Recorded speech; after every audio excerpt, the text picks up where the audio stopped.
이제 오늘의 말씀을 정리합니다. 셈나와 엘리야김은 히스기야 왕의 최고위 관료였습니다.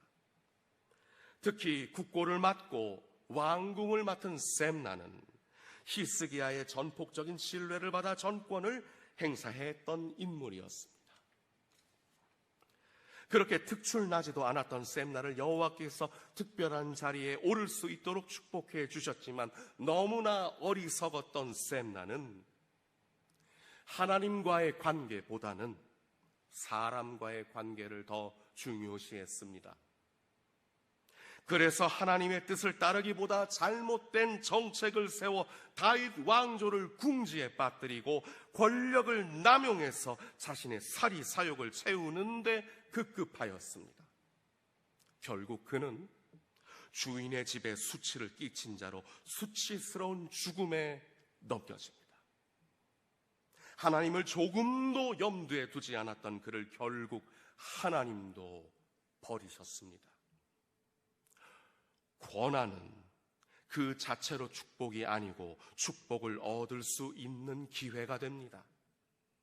세상의 모든 자리는 나만을 위한 특권이 아닙니다. 권력이 아닙니다. 자신을 드러내고 남을 짓밟고 멸시하고 천대하고 조롱할 수 있는 것은 자격도 아닙니다. 만용입니다.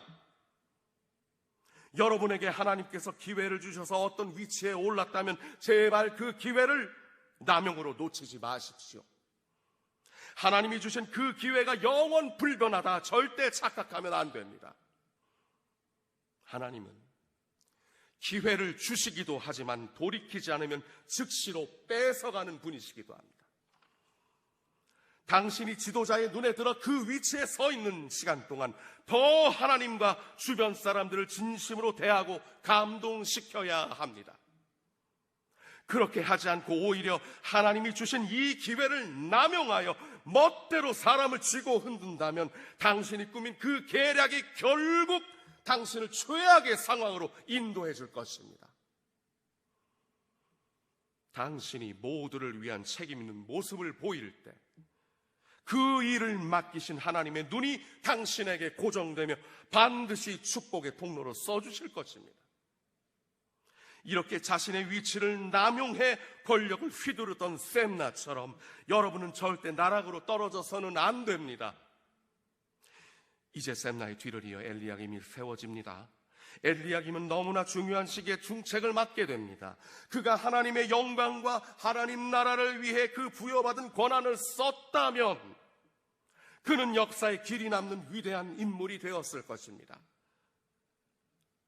그러나 그는 가족들의 욕심을 외면하지 못하고 함께 추락하고 말았습니다. 내 욕심의 무게를 용납하면 결국 하나님의 영광은 가리워지고 사라집니다.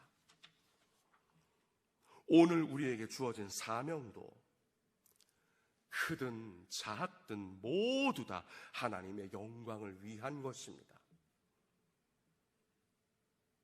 각자 주어진 자리에서 무엇보다 우선적으로 하나님을 선택하고 하나님만을 높이며 하나님의 뜻이 이루어지도록 최선을 다할 때 우리의 가정과 직장과 교회와 나라는 하나님의 영광으로 가득 차게 됩니다.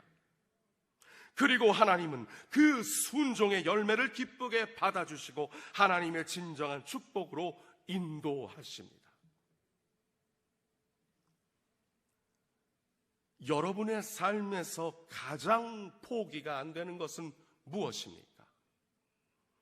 단언컨대 여러분이 포기하는 그것이 가장 귀하고 큰 축복의 열매의 씨앗이 됩니다.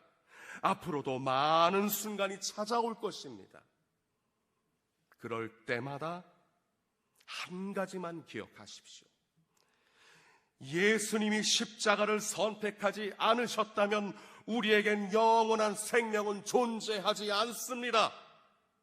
그분의 피 흘림이 생명을 낳은 것입니다. 그렇다면 그리스도의 제자로서 우리도 당연히 거룩한 희생을 택할 수밖에 없습니다.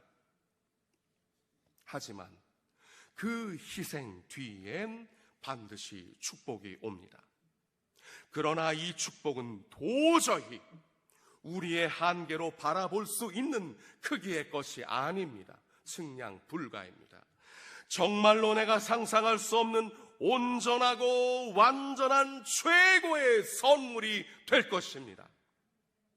하나님 앞에서는 절대 계산하지 마십시오. 그럼 우리가 각자가 계산한 것밖에 받을 수 없습니다. 오늘 이 말씀을 들으신 여러분의 삶이 새롭게 변화되어서 하나님 아버지의 온전한 역사 속에 우뚝 서시길 주님의 이름으로 축원합니다.